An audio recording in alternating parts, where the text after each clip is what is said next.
Hi, this is demonstration of my recent project about railway track analysis. So these are the classes that I have annotated about almost 1000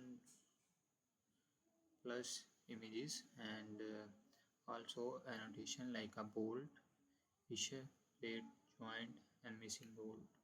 So let's see the data. Uh,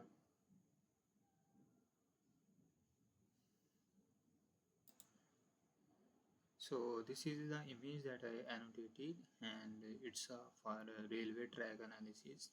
So I have annotated the three classes like a slipper and joint plate. This one is joint.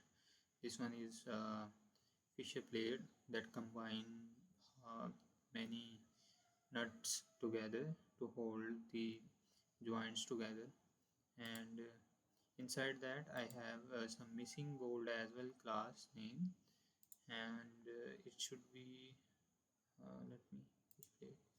So this is the demonstration of my previous project, and I have done similar work here.